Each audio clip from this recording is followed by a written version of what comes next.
Seems things ain't changed since slavery days. Man, I still feel whipped and chained. Broken, abused, bloody, bruised, and all my scars still remain. No, I ain't gonna put that all on you. I do share in part the blame. Some of the things I do and the eyes I see through have joined in the cause of my pain. So you don't have to tell me that I'm hunted. I know it, and the shit gets thicker. Cause over one shoulder I watch for white sheets, and over the other the underprivileged black man behind the trigger. See, I never felt the whip slash. I never been a sharecropper nor cotton picker. And outwardly, to my face, no white man has ever called me nigger. Though I was raised in a place where I fight to escape every day like a living hostage. It's an experiment on how long before I kill myself in this bitch, and that's why they call it the projects. And if the president spent one night in my residence listening to those hungry children cry, he'd see what takes precedent. He'd hear how they howl when their stomachs growl and no food is all that's relevant. Then as he stands in front of a judge, he could not use that as evidence. So he'll be made victim of a system that forced him to poverty and then held him there with their prejudice. See, if he suffered from the lack of knowledge and a few centuries of neglect, in this country he'd feel like a foster child that's been adopted just for the check. And there's something that bothers me very deeply about this little known fact, and it's the first to die for that flag we hold high most don't even know was a black man. But we're spending billions on searching the galaxy. See, I truly believe that's unfair, because that's money better spent on the intelligent life forms that we cannot find right here. Then he asked me to be all I could be and grow angry when I'm honest. No, I cannot fight for the red, blue, and white until Bin Laden knocked down something in the projects. And when it comes to these inequalities, I could never say enough. So I end, if this is the American dream, before you leave, please, wake me up, wake me up, wake me up. Amazing, amazingly waiting patiently to break me into the major leagues. So ways to break with me. We don't like the victory that is making me be back for faithfully 7 days away. And it ain't cause I got to take a leap. Be aware that the fact that's beyond the air race. You afraid to become from a history of slavery. Any negative thing that you would ever say.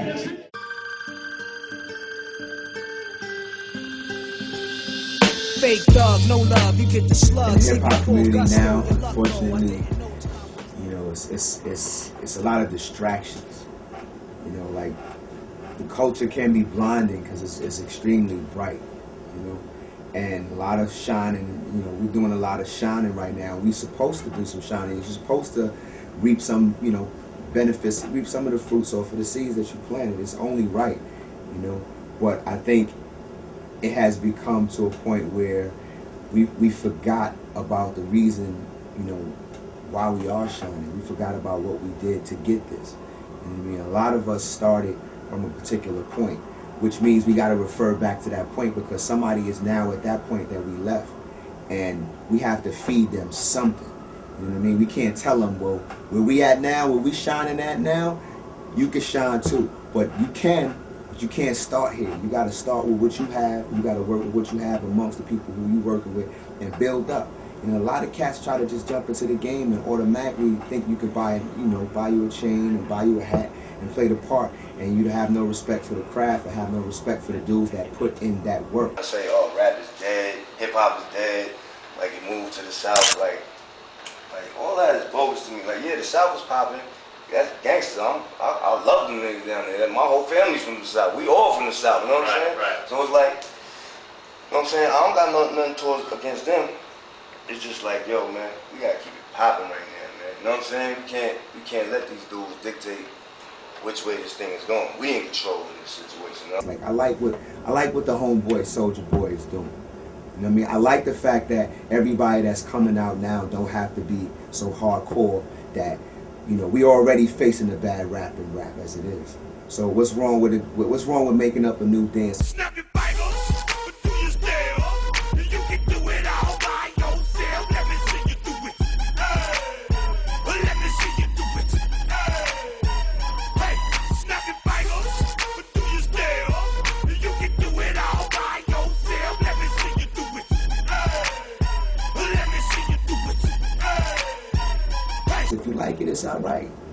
It's all right to like something that, you know, it's not popular on the block, so to speak, because some dudes are just too tough to admit anything. As long as you come in with that same energy, man, and you don't never water your shit down, like you said, don't let the industry dictate what you're doing, I think, like, you can have a long career in this. You know, I came up on a lot of artists, you know, the Cool G Rap, Chuck D, Karis, One, Ice-T, Too Short, like, and I can't remember too many artists that I didn't like.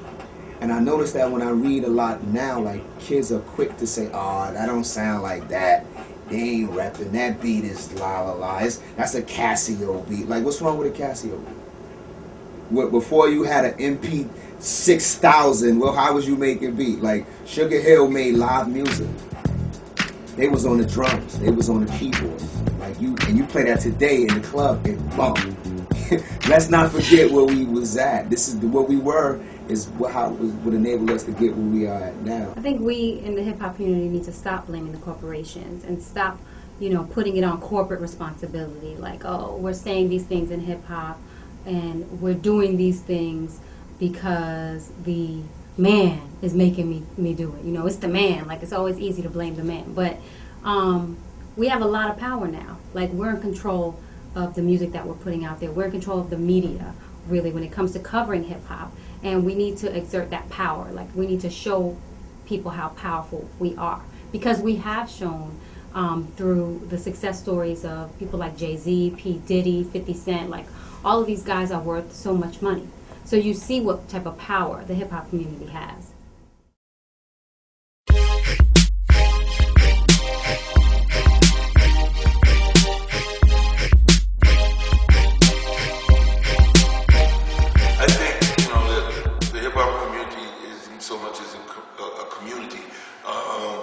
Where they have a single mind, you have a bunch of individual artists, and in large part, a lot of them are unaware of any history. I mean, you know, if you grew up in the inner city and you know, you learn what you learn. You learn American history, and you learn a few things, Benjamin Banneker, and you learn, you know.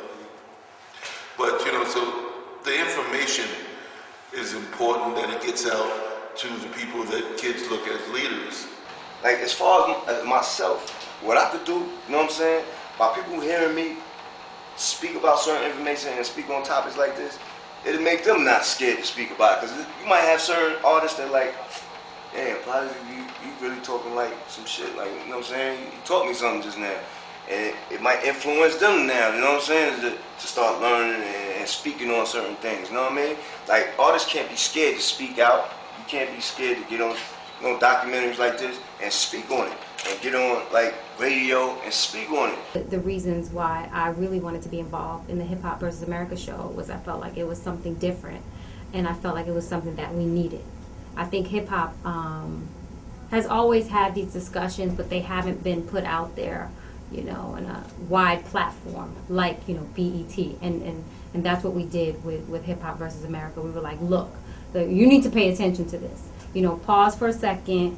You know, the videos are gonna come on later, but right now we want to talk to you, and that's what Hip Hop versus America was. And I think the overwhelming response that I've personally got from that has showed me that people are interested in that, and that they do want to see that. People have opinions, they have, you know, voices, and those voices